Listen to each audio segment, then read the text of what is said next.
جو عام کافروں کی بات ہو رہی ہے اس میں اللہ کے قرآن کو، ایمان کو، اللہ کی نازل کردہ شریعت کو، رسول اللہ صلی اللہ علیہ وسلم کو انہوں نے ناپسند کیا، نفرت کی. تو اللہ کے جو نے جو نازل کیا اسے مکروہ جانا، ناپسند کیا، فأحبط أعمالهم، تو اللہ نے ان کے اعمال کو برباد کر دیا. یہ ان لوگوں کی بات ہے جو کھلا کھلا کفر کرتے ہیں. کچھ ایسے لوگ بھی ہیں جو اپنے آپ کو مسلمان کہتے ہیں اور وہ اللہ ما انزل اللہ نے جو اتارا اسے ناپسند کرتے ہیں. اس ایک نقطے پر آج آپ توجہ دیجئے، میں بیان کرنا چاہتا ہوں، سمجھانا چاہتا ہوں. اور میں ایسا مانتا ہوں، میں ہی نہیں، ہر غور کرنے والا یہ جانے گا کہ مسلمان کہلانے والے بہت بڑے طبقے میں یہ کفر کی بات پائی جاتی ہے. شیخ محمد بن عبد الوہاب رحمہ اللہ نے ایک رسالہ لکھا، عقائد کے ان کے بڑے رسائل ہیں، نواقض الایمان یا نواقض الاسلام، دونوں نام سے چھپتا ہے، اور اس کے بہت بڑے بڑے علماء نے شرح کی ہیں. مختصر سا، ہر گھر میں ہونا چاہیے، ہر مسلمان بچے بچی اور مرد اور خواتین کو پڑھنا چاہیے سمجھ کر کہ ایمان کو، لا الہ الا اللہ کو یا اسلام کو توڑ دینے والی چیزیں. یعنی ایک آدمی اپنے آپ کو مسلمان کہہ رہا ہے لیکن ان چیزوں میں سے اگر کسی چیز کو اس نے اختیار کر لیا تو اس کا ایمان ٹوٹ جائے گا، لا الہ الا اللہ بیکار ہوگا، وہ دائرہ اسلام سے باہر ہو جائے گا. چاہے وہ اپنے آپ کو مسلمان کہہ رہا ہے، بظاہر مسلمانوں کے بیچ رہ رہا ہے، نماز روزہ کر رہا ہے، لیکن اس میں 10 چیزوں کا ذکر ہے اور یہ بیان کیا تمہید میں کہ اس کے علاوہ بھی بہت ساری چیزیں ہیں جو ایمان کو، اسلام کو توڑ دیتی ہیں، لیکن یہ 10 چیزیں لوگوں میں بہت زیادہ پائی جاتی ہے. اس کا ذکر کیا انہوں نے،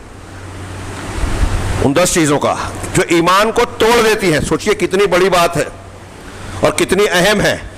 مگر ہمارے ہاں لوگ یہ پڑھتے پڑھاتے نہیں ہیں. جیسا کہ میں نے کہا،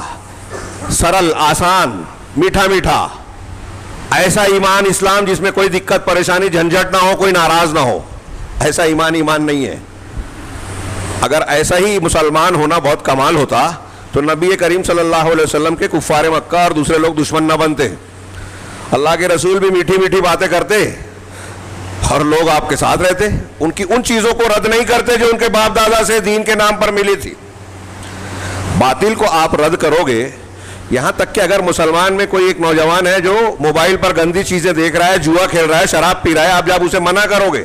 تو جس میں اس کو لذت مل رہی ہے، مزہ آ رہا ہے اس کو، آپ اس کو منع کرو گے تو اس کو برا لگے گا اور وہ آپ سے نفرت کرے گا. لیکن اللہ واسطے آپ کو یہ جھیلنا ہے، یہی دعوت و تبلیغ کی کٹھنائی ہے، اور اس کو برا لگے گا تو ہو سکتا ہے کہ وہ یہ نہیں کہے گا کہ آپ مجھ کو اس سے کیوں منع کر رہے ہو، وہ یہ کہے گا کہ آپ کے گھر میں تو ایسا ہے، آپ کے کردار میں تو یہ ہے، آپ تو فلاں برا کام کرتے ہو یا ایسا کیا ہے ماضی میں. تو آپ کی شخصیت، ہمارے ہاں کامن ہے یہ بات، آپ کسی کو کسی معاملے پر ٹوکے تو پلٹ کے آپ کی دوسری برائی بتاتا ہے، گویا میری برائی جائز ہے اس لیے کہ آپ کے یہاں یہ برائی پائی جاتی ہے، یہ کہنا چاہتے ہیں. کامن ہے یہ. تو میں یہ عرض کر رہا تھا کہ اللہ تبارک و تعالیٰ کے دین کے ماننے کے باوجود کچھ چیزیں ایسی ہیں کہ اسلام سے باہر کر دیتی ہے اور لوگوں کو پتہ نہیں چلتا. شیخ محمد بن عبد الوہاب نے جو 10 چیزوں کا ذکر کیا ہے اس میں نمبر 5 پر ایک چیز کا ذکر کیا، اسلام کو توڑ دینے والی، نواقض ایمان کو توڑ دینے والی چیزوں میں وہ ہے کہ من ابغض شیئا مما جاء به النبی اور به رسول اللہ صلی اللہ علیہ وسلم ولو عمل به کفر. یہ ان کا جملہ ہے کہ جو شخص بغض کرے، ناپسند کرے، نفرت کرے، شیئن کسی چیز سے، مما جاء به رسول صلی اللہ علیہ وسلم،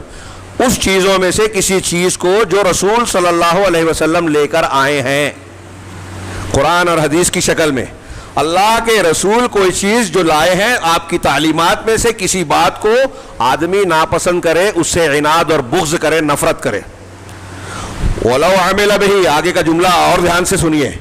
کہ اگرچہ وہ اس پر عمل کر رہا ہو لیکن بغض رکھ رہا ہے، کفارہ تو وہ کافر ہو جائے گا.